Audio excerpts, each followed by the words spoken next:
Hey yo yo yo! Salut les turfeuses, salut les turfeurs, bienvenue pour un nouveau pronostic de Benoît Requin.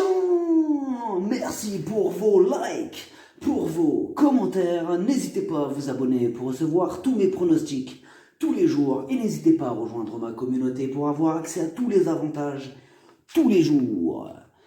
Ok, place au pronostic du quintet du samedi 18 juillet, direction Enghien, pour le prix de Buenos Aires. Trot attelé, 2875 mètres, 14 partants, réunion 1, course 3. Indice de confiance, 3 sur 5. Petit retour sur le quintet du vendredi 17 juillet. Nivard nous l'a fait à l'envers. Ah ouais, il nous l'a fait à l'envers. Je reviendrai sur son cas après. Dans mon pronostic, je vous ai donné le 2 sur 4. Et du côté des membres de ma communauté, je vous ai donné multi en 5 avec base intégrale. Ça fait plaisir. Alors ce genre de ticket, il est multiplicateur. En fait, il vous donne le multi en 5 plusieurs fois. Je vous ai aussi donné le tiercé et le quintet dans 2 autres tickets. Donc c'était par contre dans la catégorie des tickets supérieurs. Ouais, il était un peu cher, c'est vrai. Ouais, pour ceux qui n'ont pas rejoint ma communauté. Alors j'explique vite fait. J'ai fait plusieurs catégories de tickets. Il y a les tickets coup de cœur, les tickets tocard, les couplets 2 sur 4, les tickets rallongés et les tickets supérieurs. Et donc aujourd'hui, le quintet, le multi en 5 et le tiercé que je vous ai donné, il était dans cette catégorie de tickets dits supérieurs, donc du coup assez onéreux.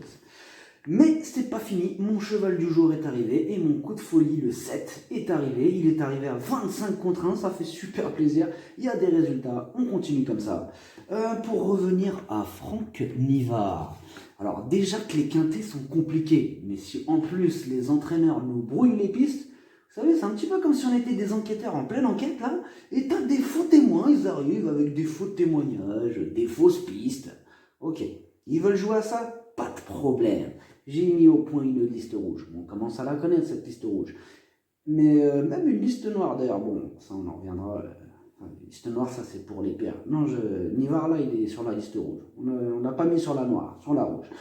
Alors, maintenant, je vais être sans pitié. Quand tu t'appelles Mathieu Abrivard, Magic Nivard, si tu nous envoies des fausses pistes, liste rouge direct.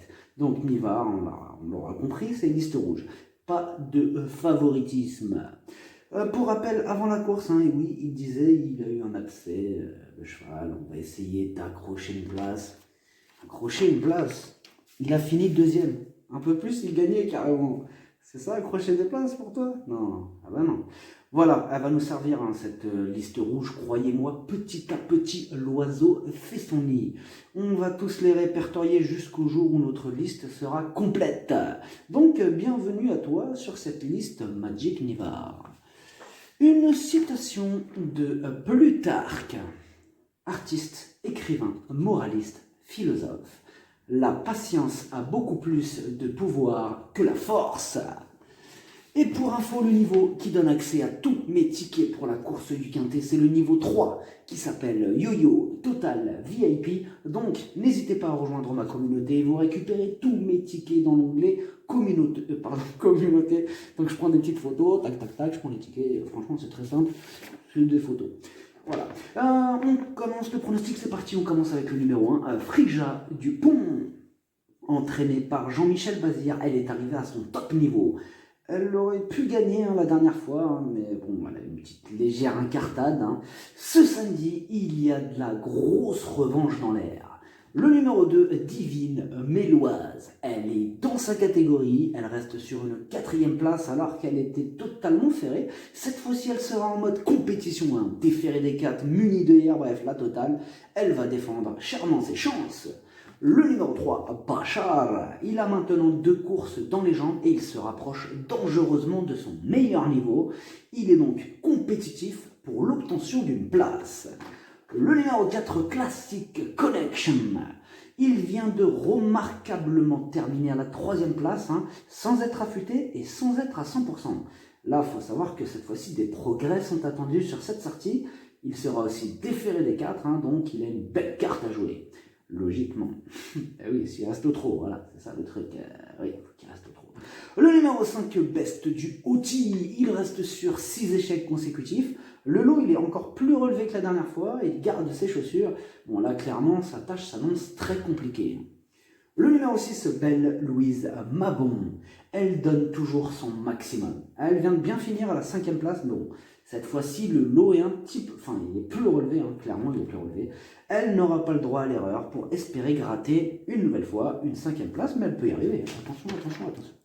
Le numéro 7, Diablo du Noyer. El Diablo Eric Raffin sur Diablo du Noyer, ça va faire des étincelles. C'est une course visée, il est largement dans sa catégorie, bref, il est incontournable. Le numéro 8, Fakir du Lorolt, il reste sur une belle 2e place, mais le problème avec lui, c'est son irrégularité. Avant ça, il est resté sur 7 échecs consécutifs. Bon, même si on ne sait jamais sur quel pied danser avec lui, sur sa grande forme, on est obligé de garder un œil sur lui, quitte ou double. Le numéro 9, Elvis Madric. Ses 4 dernières courses, 4 échecs. Il ne cesse de décevoir, mais il a le moteur pourtant. Ouais. S'il montre son vrai visage, il pourrait faire mal. Niva sera sur son dos, ce sera tout ou rien. Le numéro 10, Nancy America. Elle se donne toujours à fond en compétition. Elle n'a plus beaucoup de marge, mais à l'issue d'un parcours sur mesure, une surprise de sa part n'est pas à exclure. Le numéro 11, Estola. Elle reste sur un échec, c'est la moins riche du second échelon. Ce n'est pas le meilleur engagement de sa carrière, mais bon bref, clairement sa tâche s'annonce délicate. Outsider, ça va être dur. Le numéro 12, Accor Marjac. Pour lui aussi, ça va être très dur. Sa discipline, c'est le trop monté, il est à court de conditions, il est totalement ferré. Énorme non. Le numéro 13, Aldo d'Argentré. Il a maintenant 3 courses dans les jambes et il semble prêt à refaire enfin parler de lui. Néanmoins, aux 25 mètres, il faudra quand même un parcours en or pour espérer accrocher une place. Le numéro 14 de Griboult. Ses 6 dernières courses, 6 échecs. Il rend la distance, reste ferré et il n'a quasiment aucune marge. Il y a clairement d'autres chevaux qui passeront en priorité.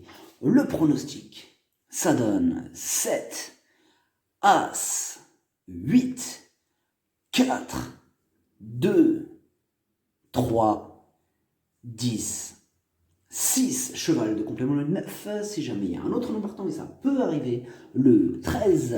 Merci d'avoir suivi cette vidéo, n'hésitez pas à vous abonner pour recevoir tous mes pronostics tous les jours, et n'hésitez pas à rejoindre ma communauté pour avoir accès à tous les avantages. Tous les jours, les jeux d'argent sont dangereux, à consommer avec modération. Bonne chance, chopez-le moi. Ciao.